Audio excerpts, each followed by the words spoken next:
देवेंद्र फडणवीस का एक बड़ा बयान सामने आया है। मोदी के नारे एक हैं तो सेफ हैं की जीत है ये।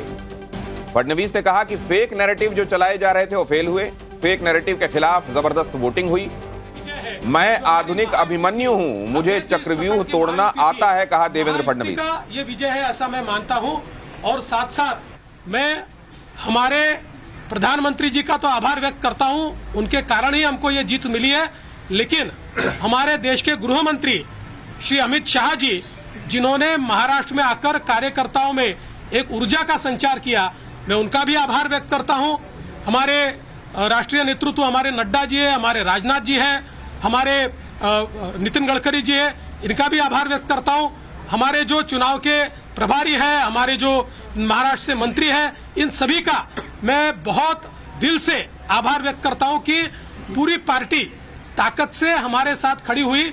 और सबसे महत्व की बात है, हमारे नेताओं ने, हमारी पार्टी ने केवल बीजेपी की सीटों पर काम नहीं किया, हमारी पार्टी ने सारे के सारे महाराष्ट्र के जितने 288 सीटें थी हमारे दोस्तों की सीटों पर भी काम किया।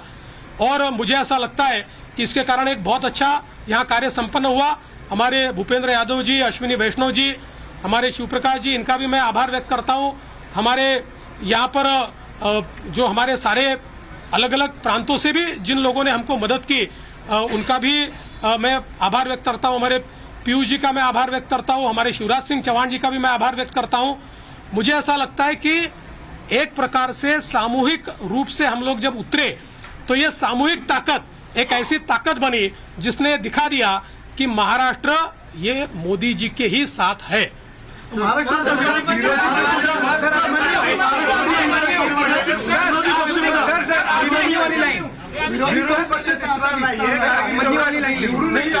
अभिमन्यू वाली लाइन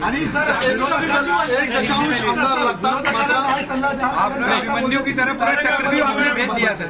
ऐसा है, मैंने पहले ही कहा था कि मैं आधुनिक अभिमन्यु हूँ, चक्रव्यूह को भेदना जानता हूँ। हमने चक्रव्यूह को भेदा है और ये कोई मैं पहले भी कह रहा हूँ, वापस कह रहा हूँ, इस विजय में मेरा बहुत छोटा उसमें मैं समझता हूँ कि सहभाग है। एक ये हमारी जो पूरी टीम है, इस टीम ने इस विजय को लाया है। मला असं वाटतं की कुठल्याही लोकशाहीमध्ये एक चांगला विरोधी पक्ष असणं हे गरजेचं आहे। त्यामुळे जे काही विरोधी पक्षाचे लोक निवडून आलेले आहेत त्यांचा आम्ही सन्मान करू। त्यांचा आवाज छोटा असो की मोठा असो, ते ज्या योग्य गोष्टी सांगतील त्या योग्य गोष्टींवर आम्ही त्यांना प्रतिसाद देऊ।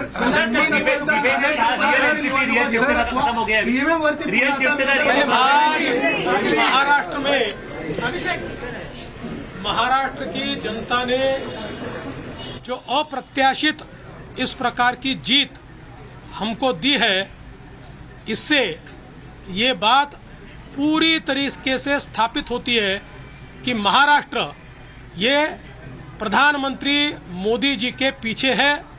और मोदी जी ने जो नारा दिया था, एक है तो सेफ है, इस नारे को यथार्थ में लाते हुए महाराष्ट्र के सभी समाज के सभी लोगों ने एकता दिखाते हुए महाराष्ट्र में मतदान किया है और इसके कारण ये इतनी अच्छी जीत हमको मिली है।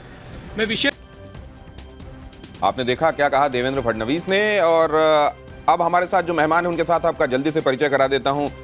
मेरे साथ रंजीत जी तो बने हुए हैं ही, मनजिंदर सिंह सिरसा हमारे साथ भारतीय जनता पार्टी से अपना पक्ष रखने के लिए जुड़ चुके हैं। ममता काली जी हमारे साथ लगातार बनी हुई हैं, प्रेम जी भी हमारे साथ हैं, जगदीश शर्मा जी कांग्रेस की तरफ से हमारे साथ जुड़कर चर्चा कर रहे हैं, और इसके अलावा भुवन जोशी हमारे साथ अब ज्वाइन कर चुके हैं, समाजवादी पार्टी की तरफ से वो अपना पक्ष रखेंगे। एक बार मैं जरा ये आपसे समझना चाहता हूं जगदीश जी कि जब आप ये सुन रहे हैं कि महाराष्ट्र का ये मैंडेट मोदी जी के लिए आया हुआ मैंडेट है और महाराष्ट्र ने स्पष्ट कर दिया है कि फेक नैरेटिव नहीं चलेगा, और तब आप जब ये कह रहे हैं कि ये तो ईवीएम और न जाने क्या क्या आप बता रहे हैं, इन बातों को कैसे ले रहे हैं आप? देखिए भाई रंजीत जी, पहले तो आप चर्चा में आपसे हाथ जोड़ के प्रार्थना, मुझे ममता जी 3-4 सवालों का जवाब देना है। कांग्रेस का काम कांग्रेस को करने दे। आपने कहा भी फर्नांडिस को मैं सुन रहा था, मोदी जी के गुणगान गए थे, एक तो सेफ रहेंगे। भाई उनको तो मुख्यमंत्री बनना, कुछ बोल लेंगे तो हट नहीं जाएंगे।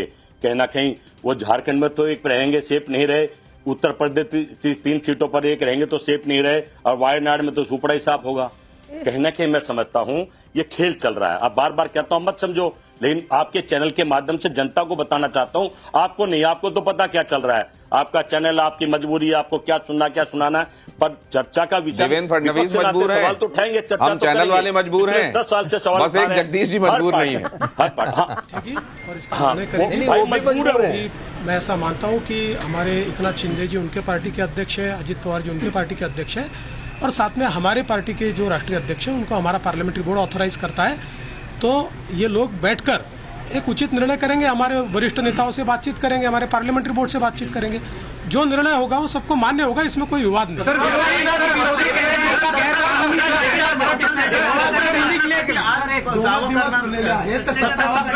अरे बाबा, आता पूर्ण रिझल्ट संपू द्या। आता मी आणि अजितदादा आता सीएम साहेबांकडे चाललो आहे, आम्ही बसून जरा पुढचा काय कार्यक्रम करायचा तो चॉकआउट करू आणि तुम्हाला नीट सांगू। शिवसेना रियल एनसीपी वो भी एंड हो गया ऐसा आपको लगता है? मुझे ऐसा लगता है कि एक प्रकार से लोगों ने अपना मैंडेट दे दिया, लोगों ने एकनाथ शिंदे जी को रियल शिवसेना के रूप में स्वीकार कर लिया है। बाळासाहेब ठाकरे की हिंदू हृदय सम्राट शिवसेना प्रमुख बाळासाहेब ठाकरे की जो शिवसेना है उसकी लेजिटिमसी ये एकनाथ शिंदे जी को मिली है, और जो मूल एनसीपी है उसकी लेजिटिमसी अजित पवार जी को मिली है। मराठीत विचारतो ना, या निवडणुकीमध्ये कास्ट पोलरायझेशन करण्याचा प्रयत्न महाविकास आघाडीकडनं आवर्जून केला गेला, विशेषतः मराठवाड्यामध्ये आणि विदर्भामध्ये पण वेगवेगळ्या ठिकाणी अशा स्वरूपाचा प्रचार केला गेला।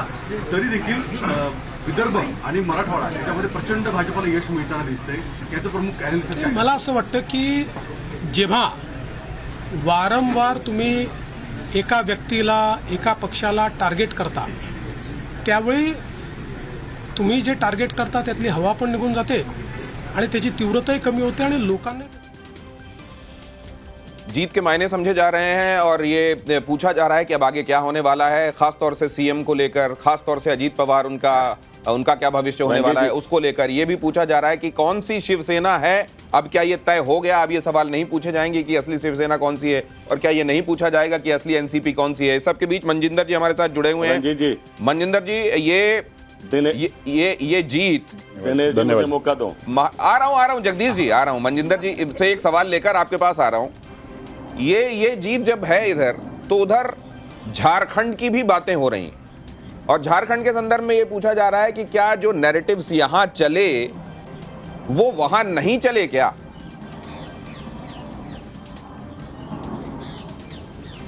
नहीं, देखिए, पहली बात है नैरेटिव नहीं है कोई भी, एक सच्चाई है। एक है तो सेफ है, ये देश एक होना चाहिए, इसमें क्या गलत है? मैं और आप एक होने चाहिए, इसमें क्या गलत है? और क्या 370 जैसी धारा देश में नहीं होनी चाहिए, जम्मू कश्मीर एक होना चाहिए, इसमें क्या गलत है? और क्या ये सच नहीं है कि जब जब हम एक रहे तब तक हम सेफ रहे हैं? इसलिए नैरेटिव की बात जो है ये लोग वो बनाते हैं जो एक को सेफ केवल एक धर्म के लिए इस्तेमाल करते थे ताकि उनकी टोपी पहन सके और उनको टोपी पहना सकें, विशेष धर्म के लिए कहते थे, और उनके धर्मगुरु भी कहते थे कि अगर कोई बीजेपी को वोट डालेगा तो हम उसको धर्म से निकाल देंगे।